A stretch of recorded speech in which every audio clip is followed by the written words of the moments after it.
Olá, boa tarde. Boa tarde. O JC1 começa agora. Sobe para 249 o número de localidades atingidas pelo petróleo cru no Nordeste, no que pode ser o pior desastre ambiental da região.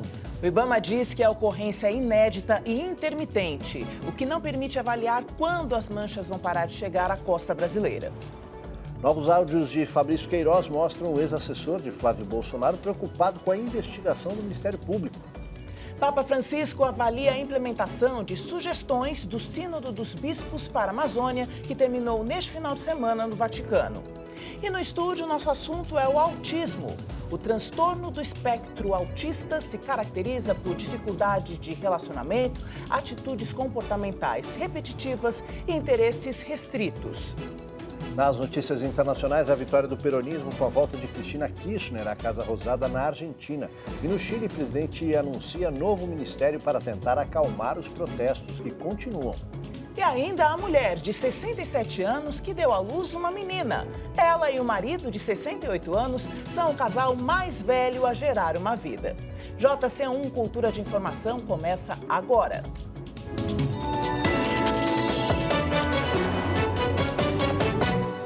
A gente começa essa edição com essa informação extremamente preocupante do ponto de vista ambiental. Subiu para 249 o número de localidades atingidas pelo petróleo cru no Nordeste. 6 praias do Rio Grande do Norte voltaram a ter manchas e estão sendo limpas. A coordenadora do IBAMA afirmou que não é possível prever quando esse desastre ambiental vai acabar. O óleo já atingiu 92 municípios de toda a região Nordeste. No jornal Folha de São Paulo de hoje, a coordenadora de emergências ambientais do IBAMA, Fernanda Pirillo, avaliou que este é um caso inédito no mundo por 3 razões. A extensão da área atingida, a recorrência com que o óleo aparece nas praias e também porque ainda não se sabe quem é o responsável pelo derramamento. Segundo a coordenadora, os primeiros registros de petróleo cru foram no dia 30 de agosto, na Paraíba. Desde então, o número de locais atingidos só aumenta. Por conta disso, ela disse que é impossível prever quando a limpeza vai estar concluída. Para lidar com esta crise, foi montado um centro de operações conjuntas com o próprio IBAMA, a Marinha e a ANP, Agência Nacional do Petróleo. E o Ministério Público Federal mantém uma página especial com informações sobre o derramamento de óleo nas praias do Nordeste. Ela informa, por exemplo, a atuação dos procuradores para garantir a limpeza, a imediata implementação do Plano Nacional de Contingência e a investigação criminal deste desastre ambiental. E nós estamos esperando a sua mensagem. Você já sabe que pode participar aqui do programa com as suas perguntas e comentários usando a hashtag JC1. Além disso, você pode acompanhar pelas redes sociais. Nosso Instagram é o @jornalismo-tv-cultura, Twitter, @jornal_cultura, e a gente está ao vivo pelo YouTube na página Jornalismo TV Cultura.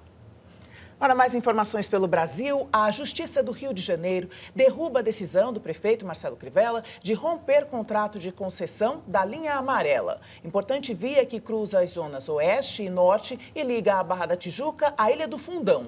Veja essas e outras notícias nacionais. A liminar restabelece o direito da empresa Lança, concessionária responsável pela linha amarela, de cobrar pedágio nos 2 sentidos da via.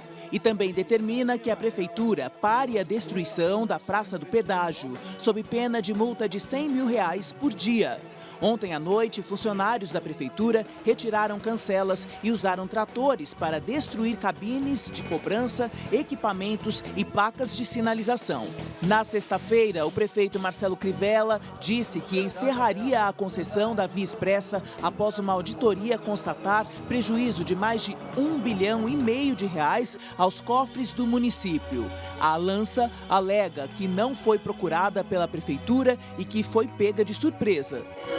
6 pessoas morreram num engavetamento na rodovia Fernão Dias, em Três Corações, no interior de Minas Gerais, ontem à noite. O acidente envolveu um caminhão que tombou na pista no sentido São Paulo. Para evitar uma batida, o motorista de uma carreta freou bruscamente e um carro que vinha logo atrás bateu na traseira do veículo e foi prensado por um ônibus. Os 4 passageiros do automóvel, um passageiro do ônibus e o caminhoneiro morreram no local. Apontado como o mandante do assassinato da vereadora Marielle Franco, do PSOL, e do motorista Anderson Gomes, o conselheiro afastado do Tribunal de Contas do Estado do Rio de Janeiro, Domingos Brazão, negou participação no crime. A fala foi dada em uma entrevista para o jornal O Dia. De acordo com a então Procuradora-Geral da República, Raquel Dodge, Brazão teria pago cerca de R$500 mil pelo atentado contra a vereadora. A investigação da PGR teve acesso a áudios de conversas entre o vereador do Rio, Marcelo Siciliano, do PHS, e o miliciano Jorge Alberto Moretti, o Beto Bomba, onde eles conversam sobre a participação do conselheiro no crime. Marielle e Anderson foram assassinados em março do ano passado. Na missa de encerramento do Sínodo da Amazônia, o Papa Francisco pede o fim da expoliação da bacia amazônica. Durante 3 semanas, bispos, líderes indígenas, mulheres religiosas e cientistas discutiram sobre o futuro da Amazônia e o papel da igreja na região. Em seu sermão na missa de encerramento na Basílica de São Pedro, Francisco criticou aqueles que consideram os povos indígenas atrasados e de pouco valor, não reconhecendo que a cultura deles pode ensinar as outras. No documento final do Sínodo, os bispos propuseram que a igreja defina o que constitui o pecado ecológico, de prejudicar o meio ambiente. Também foi proposto o entendimento de que questões ecológicas e problemas sociais são temas interrelacionados e não devem ser tratados separadamente. Um tema bastante delicado também discutido foi a ordenação de homens casados, que seria autorizada em casos especiais para suprir a falta de padres no coração da floresta. O texto também reconhece o papel fundamental das mulheres nas comunidades da Amazônia e abre a discussão sobre a ampliação de suas atribuições nas comunidades da região. Francisco deve estudar as propostas antes de escrever o seu próprio documento oficial, conhecido como Exortação Apostólica, que deve ser publicada até o final do ano. E o Sínodo dos Bispos e as manchas de óleo no Nordeste serão certamente alguns dos assuntos do Roda Viva desta noite, que recebe o cientista Carlos Nobre, um dos maiores especialistas em meio ambiente no país. Nobre falou ao Papa durante o encontro dos bispos em nome da comunidade científica internacional. O Roda Viva vai ao ar às 10 da noite, logo depois do Jornal da Cultura. As terras indígenas e seu papel na preservação ambiental, em contraponto com as necessidades do agronegócio e da mineração, foram os temas de um debate em São Paulo. 30 anos. É o prazo que o Brasil teria para impedir um cenário irreversível por causa do desmatamento da Amazônia. O clima mudaria, com secas no Sudeste e Centro-Oeste. A previsão preocupante foi apresentada durante um evento na Fundação Fernando Henrique Cardoso, em São Paulo. Para evitar o pior, é preciso garantir os direitos dos índios. As áreas indígenas elas são garantias de que esse serviço ecossistêmico continua existindo devido à floresta que ela mantém. Os índios ocupam mais de 700 áreas, quase 14% do território. Terras demarcadas, como mandou a Constituição. Ameaçadas depois que o governo anunciou a intenção de parar e revisar as demarcações. E enquanto a gente tiver cadeias produtivas que se desenvolvem na ilegalidade de forma predatória, é muito difícil que prevaleçam as formas mais saudáveis e mais sustentáveis de produção. O debate tratou também de um dos principais motivos de conflitos com os índios nos últimos tempos, a questão dos garimpos nas terras indígenas. A Constituição proíbe a mineração nas terras indígenas, sem autorização do Congresso. O presidente da Associação de Empresas de Pesquisa Mineral defendeu a regulamentação da atividade. Ou você muda a Constituição, que determina a regulamentação, ou você continua convivendo com essa situação que nós temos hoje, que é absolutamente impossível de se conviver. Como que a gente vai ser a favor de uma mineração que já é frustrante, que mata as pessoas, que causa danos sociais, ambientais?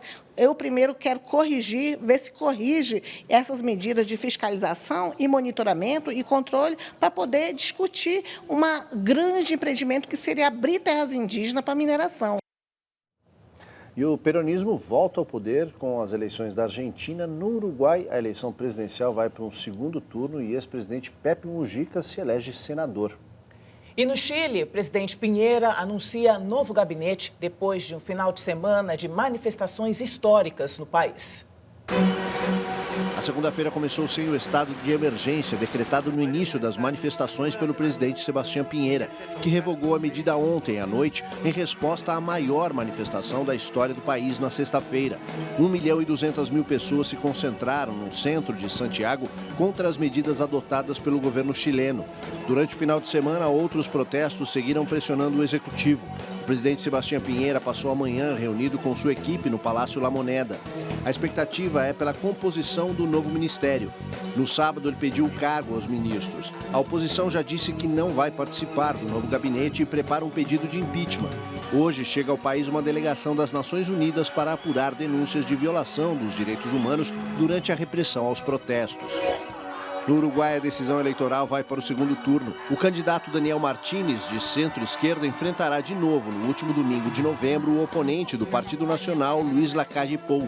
2.700.000 uruguaios foram às urnas para eleger o presidente, o vice e renovar as duas câmaras do Poder Legislativo. Com 27% das urnas apuradas, a Frente Ampla tem 36% dos votos e o Partido Nacional 35%.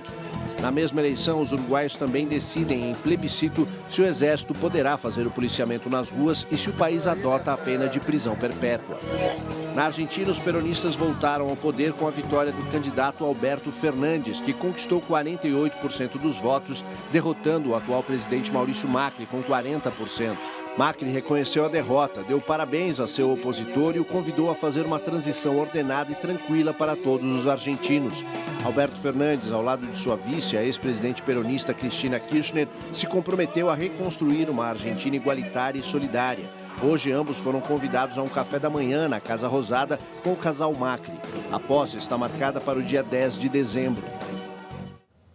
O presidente Jair Bolsonaro disse hoje, durante viagem ao Oriente Médio, que lamenta a eleição do peronista Alberto Fernandes na Argentina.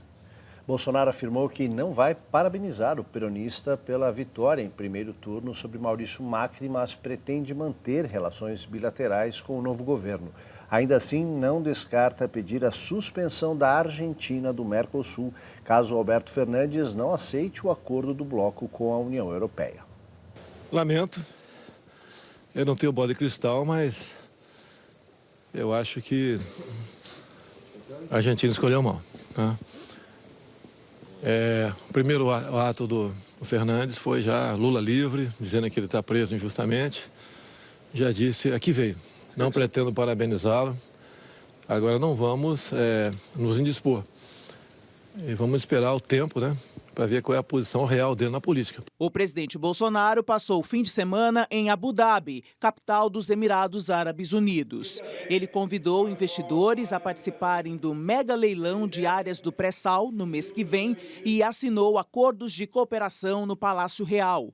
Hoje, Bolsonaro passa o dia no Catar, onde deve visitar um estádio de futebol que será usado na próxima Copa do Mundo e também assinar acordos bilaterais. Amanhã, o presidente chega à Arábia Saudita, principal parceiro do Brasil no mundo árabe. Última etapa da viagem de 12 dias pela Ásia e Oriente Médio. Novos áudios de Fabrício Queiroz mostram o ex-assessor preocupado com a investigação do Ministério Público sobre as movimentações financeiras no gabinete do ex-deputado e hoje senador Flávio Bolsonaro.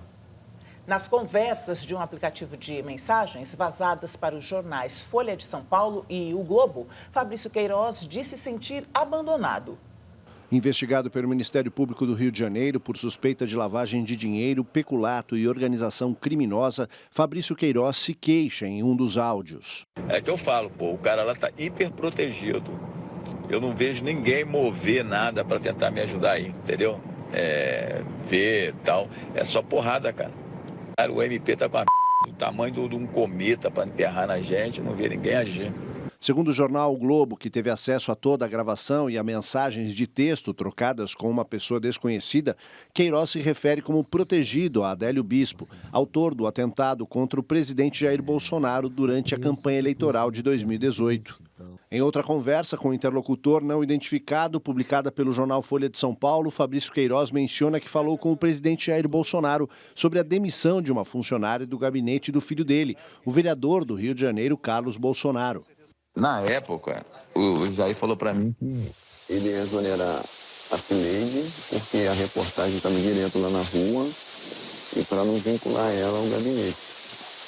Aí ele falou, vou ter que exonerar esse mês. Ele exonerou e depois não arrumou nada para ela, não. Ela continua na casa lá em Bento Ribeiro.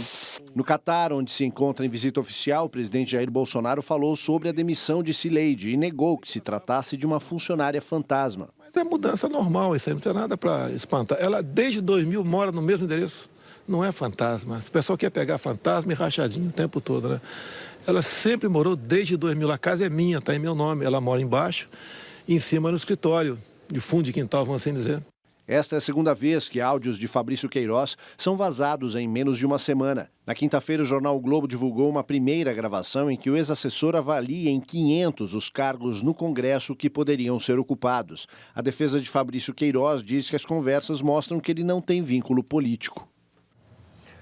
Projeto formado por uma rede de advogados, promotores, procuradores e defensores públicos busca garantir direitos fundamentais e jogar luz a casos emblemáticos de perseguições arbitrárias no país. Defender entidades ou pessoas que virarem alvos do Estado, como lideranças indígenas, de movimentos sociais, servidores públicos perseguidos por decisões arbitrárias. Esse é o objetivo do Projeto Aliança, formado por advogados e instituições de defesa dos direitos fundamentais. Diante de um retrocesso de conquistas importantes ao longo das últimas décadas, referentes à liberdade de imprensa, liberdade de expressão, liberdade de ensino, a ideia do projeto é conciliar a atuação dessas redes para a defesa de casos concretos e emblemáticos para que a sociedade possa conhecer o que vem acontecendo e resistir a esse retrocesso. Criado em setembro, o projeto conseguiu um resultado concreto. O habeas corpus de líderes de movimentos pró-moradia presos em junho, depois do incêndio que destruiu um edifício ocupado no Largo do Paissandu, no centro de São Paulo, que agora aguardam o julgamento em liberdade. Eu nunca esperei passar por uma situação dessa e sem eles realmente não saberia como me defender. É muito importante para esse projeto Aliança, inclusive para todos os injustiçados que estão aí dentro dos cárceres. Para os integrantes do projeto Aliança, garantir a proteção dos direitos fundamentais de lideranças sociais é essencial para garantir a democracia. Identificado o caso emblemático no qual o Projeto Aliança vai trabalhar, ele é alocado, ele é distribuído a alguma advogada, algum advogado da rede, que com o auxílio da Defensoria Pública, o auxílio do Ministério Público e, sobretudo, de entidades da sociedade civil, vão atuar não só na defesa judicial daquela cidadã, daquele cidadão, mas também na divulgação do que é importante naquela violação daquele caso. O censo do próximo ano vai incluir perguntas sobre o autismo. O objetivo é saber quantos brasileiros têm o transtorno. Hoje existe apenas uma estimativa, 2 milhões de pessoas. O transtorno do espectro autista se caracteriza por dificuldade de relacionamento, atitudes comportamentais repetitivas e interesses restritos. O Centro de Atenção Psicossocial da Infância e Adolescência de Barueri, na Grande São Paulo, reúne mães especiais como elas mesmas gostam de se ver. Todas têm filhos com algum grau de autismo, que exigem cuidados e acompanhamento, igualmente especiais. O Diogo aparentemente é uma criança normal, que tem crise, que parece birra, que chora, que ri sozinho, que corre para lá e para cá, que fala sozinho. Não se interagia com as outras crianças. Não queria fazer nada, não queria ficar na sala de aula. Aí até que conseguimos um agente de inclusão, né? Hoje, eu posso falar que o Daniel deu uma boa avançada. Ele não fala ainda, mas isso aí é só dar tempo ao tempo. Eu vejo as outras crianças chamando as mães e eu sinto falta, né? Dele me chamar, que ele me chame de mãe. Nem sempre aquele filho vai chamar de mãe verbalmente, né? Mas pode haver o afeto, o carinho, a comunicação de uma outra maneira que não seja verbal. Já para Valéria, o que incomoda são os olhares e os comentários preconceituosos. A sociedade hoje tem muita gente ainda que não tem essa informação de que existem crianças, existem pessoas adultas até autistas com dificuldade de socialização, de conversar, de cumprimentar as pessoas. Então é um trabalho que a gente tem feito com o Diogo de chegar nos lugares e falar um bom dia, de dar tchau, de agradecer, porque para eles é mais difícil. Outro problema em relação ao autismo é que não existe um exame de sangue ou de imagem que faça o diagnóstico. Tudo depende da experiência e da observação do pediatra ou do psicólogo. Por isso, na maioria das vezes, o diagnóstico demora a ser feito, anos até. Se a gente não faz o diagnóstico, nós estamos privando essa criança de ter um desenvolvimento muito melhor do que ela poderia ter com um tratamento adequado. Natália só recebeu o diagnóstico aos 29 anos. Por causa disso, muitas limitações deixaram de ser tratadas e superadas. Não consigo ser independente em muitas coisas. Por exemplo, andar sozinha, eu frequentemente me perco, que às vezes eu não consigo lembrar de pentear o cabelo, de comer, não consigo entender a expressão facial das pessoas, o que elas esperam que eu diga, o que eu faça. Mas com doçura e inteligência, Natália está transformando as dificuldades em pontes. Criou a página Papo de Autista no Facebook, conquistou mais de 5.000 seguidores em apenas 6 meses e está usando a própria experiência para ajudar outras pessoas a entenderem o autismo. O autismo não é um tema tão divulgado, tão falado. E eu consigo ajudar muitas pessoas. Bom, 1 a cada 59 crianças é diagnosticada com autismo no Brasil. Para falar mais sobre esse assunto, nós recebemos a analista de comportamento e especialista em transtornos do espectro autista, Renata Michel.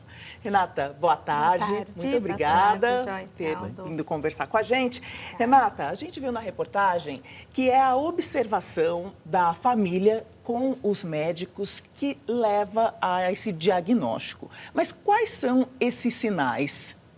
Então, a família, normalmente, assim, o que a gente vê, né, na prática do dia a dia, a mãe ou o pai, na maioria das vezes, eles notam algo diferente, tá? É muito comum quando eles já têm um outro filho, porque daí eles comparam esse desenvolvimento, né? E como o doutor disse, é sim o neuropediatra e o psiquiatra infantil, se for uma criança, que vai fechar esse diagnóstico. Mas é muito importante a gente se atentar ao papel do pediatra, porque o pediatra é o médico que acompanha a criança desde o nascimento. Então, é para quem essa mãe ou esse pai, né, vai narrar essa dúvida. Então, olha, eu estou notando alguma coisa, meu outro filho nessa idade já brincava mais, olhava quando eu chamava pelo nome, ele olhava para mim. Ou até mesmo um brincar compartilhado, né? Como eu falei, não é só um brincar, pegar o brinquedo e segurar, mas entregar para a mãe. Então, a mãe começa a notar alguns comportamentos que são diferentes, mas aí é o pediatra que tem que falar. Então, se você tem essa suspeita, eu vou encaminhar para o neuropediatra ou para o psiquiatra infantil, né? E isso é muito importante. Uma questão até delicada da dificuldade, às vezes, né, dos pais aceitarem que a criança pode ter algum problema e, às vezes, até recusarem admitir que estão percebendo algum problema. Isso pode trazer um prejuízo para o tratamento dessa criança? Com certeza. Assim como é do pai e da mãe muitas vezes a dúvida, mas lógico que quando eles escutam do médico, vamos esperar mais 6 meses, vamos esperar mais 8 meses, isso também traz um certo alívio, né? Porque ninguém planejou ter um filho com alguma dificuldade. Então, é difícil entrar em contato com essa possibilidade, né? Então, por isso que é importante, isso também a escola muitas vezes ajuda,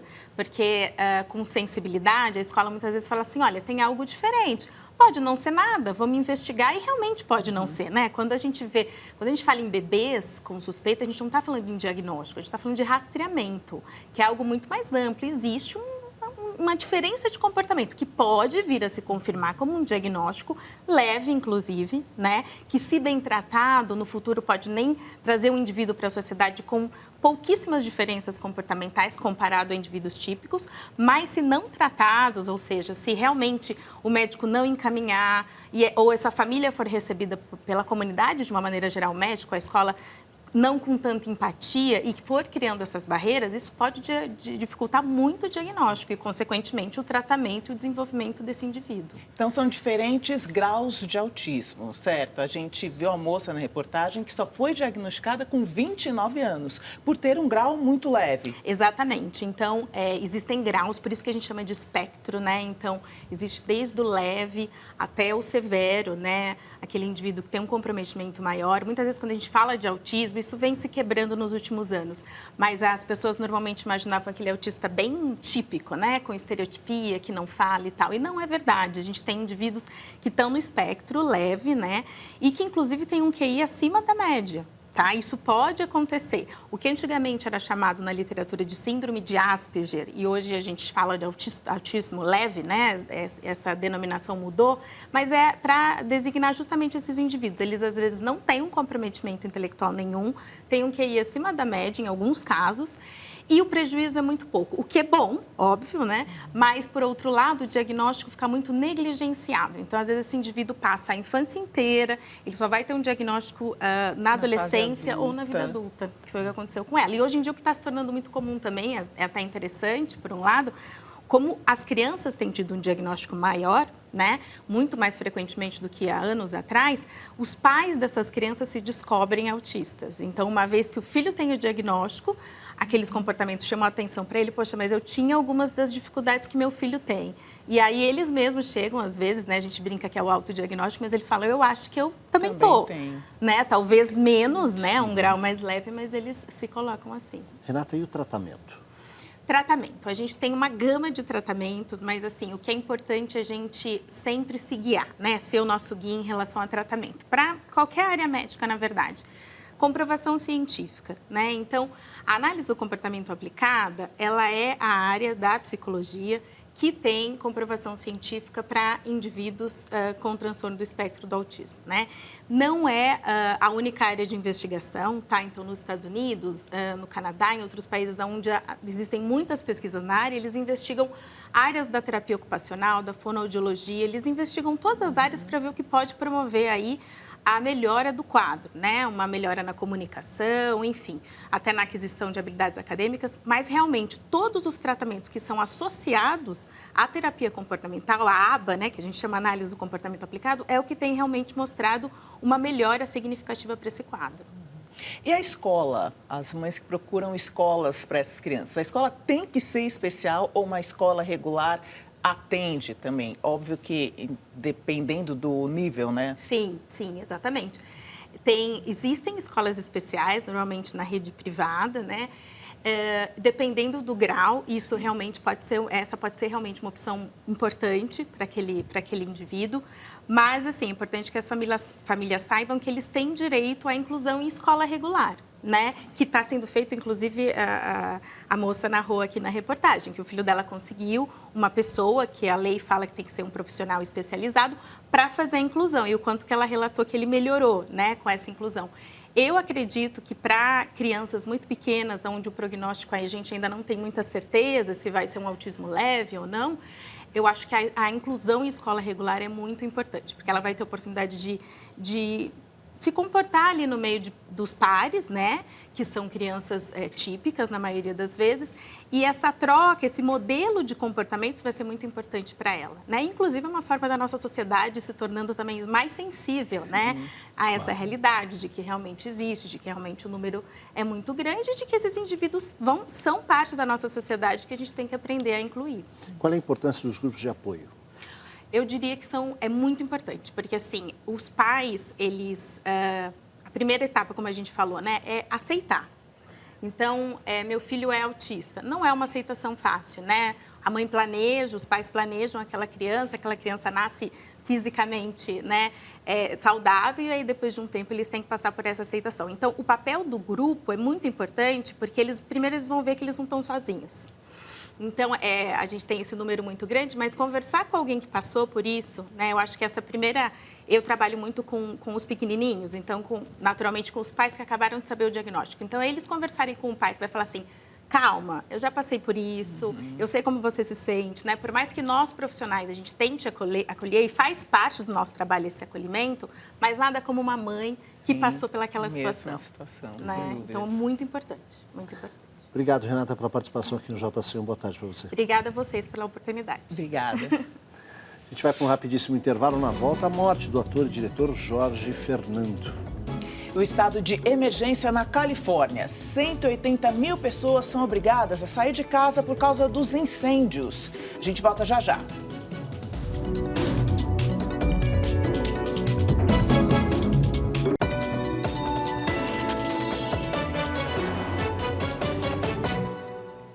A vitória do peronismo na Argentina, os protestos no Chile, a reeleição de Evo Morales na Bolívia apontam para uma guinada para a centro-esquerda na América do Sul. Analistas políticos indicam a incapacidade do neoliberalismo de retomar a economia nesses países e a desigualdade social como os principais motivos desse movimento. A perda de direitos e o desemprego estão mobilizando os latino-americanos a protestar e mostrar nas urnas o descontentamento com governos mais de centro-direita. Para este professor da FESP, Fundação Escola de Sociologia e Política de São Paulo, há um desgaste nas reformas neoliberais feitas principalmente no Chile e na Argentina. Na Argentina houve uma clara guinada para a centro-esquerda, em função principalmente dos fracassos do governo Macri, que tentou fazer um ajuste fiscal, cujo peso do ajuste caiu principalmente sobre os trabalhadores. Nesse sentido, houve desemprego, aumento da inflação, aumento da pobreza. No Chile, temos um presidente de centro-direita e lá também tem um problema histórico de desigualdade, de perda de direitos, de pouco acesso à saúde, de uma educação que vem enfrentando problemas, e também tem o problema das aposentadorias no Chile. A crise econômica mundial com a desaceleração da economia da China tem impacto direto em países latino-americanos, exportadores de commodities. A pauta de exportação baseada em commodities, ela não traz prosperidade e não traz riqueza para os países da América Latina. E, por outro lado, os governos são incapazes de remover os mecanismos históricos da desigualdade. Isso cria uma instabilidade permanente e uma incapacidade de governo, seja de centro-direita ou seja de centro-esquerda, de estabelecer uma hegemonia de longo prazo. Para esse cientista político, a alternância do poder reflete que a democracia está funcionando na América Latina e ele vê com otimismo o cenário político na região. É possível que surja algo novo dessa confrontação entre ideologias no plano internacional na América Latina. E, desse ponto de vista, pode ser positivo que se estabeleçam novos parâmetros de convergência, de entendimento, de busca de consenso entre os países. A saída do Reino Unido do bloco europeu ganhou hoje um novo capítulo. O presidente do Conselho Europeu, Donald Tusk, comunicou por uma rede social que o bloco aceitou a prorrogação do prazo para a saída. De 31 de outubro foi para 31 de janeiro. Com isso, os britânicos ganham mais 3 meses para tentar negociar um novo acordo. Nos Estados Unidos, milhares de moradores são forçados a sair de casa por causa dos incêndios que atingem o estado da Califórnia. Mais de 180 mil pessoas receberam ordem para abandonar as casas por causa dos incêndios florestais, que começaram na semana passada e continuam a atingir a região norte do estado da Califórnia.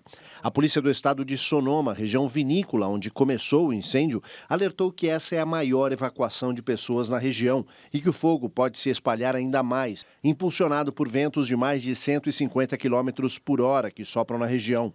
O governador da Califórnia afirmou que vai alocar 75 milhões de dólares para ajudar as áreas afetadas. A classe artística lamenta a morte de um de seus diretores mais populares. Jorge Fernando teve uma parada cardíaca e morreu nesse domingo no Rio de Janeiro. Carioca, do subúrbio de Del Castilho, Jorge Fernando tinha 64 anos. Em 1976, fez aqui na TV Cultura o teleteatro Hoje é Dia de Rock. Sabe que você não vai me ver nunca mais? Por quê? Você vai morrer por acaso? Eu vou sumir. Vou encontrar um disco voador, vou entrar dentro dele e vou sumir. Na TV Globo também estreou como ator no seriado Ciranda Cirandinha, de 78. Fez carreira como um dos diretores mais celebrados da TV brasileira. Dirigiu 34 novelas. Entre os sucessos estão Guerra dos Sexos, com Fernanda Montenegro e Paulo Altran. O humor e a irreverência sempre acompanharam os trabalhos de Jorge Fernando. Também dirigiu sucessos no teatro e tinha paixão pelos musicais. Jorge Fernando será velado amanhã no cemitério do Caju, no Rio de Janeiro. Depois do intervalo, o primeiro supercomputador a atingir a supremacia quântica. E na China, o casal mais idoso a conceber uma criança naturalmente. Mãe de 67 anos e pai de 68 comemoram o nascimento de uma menina.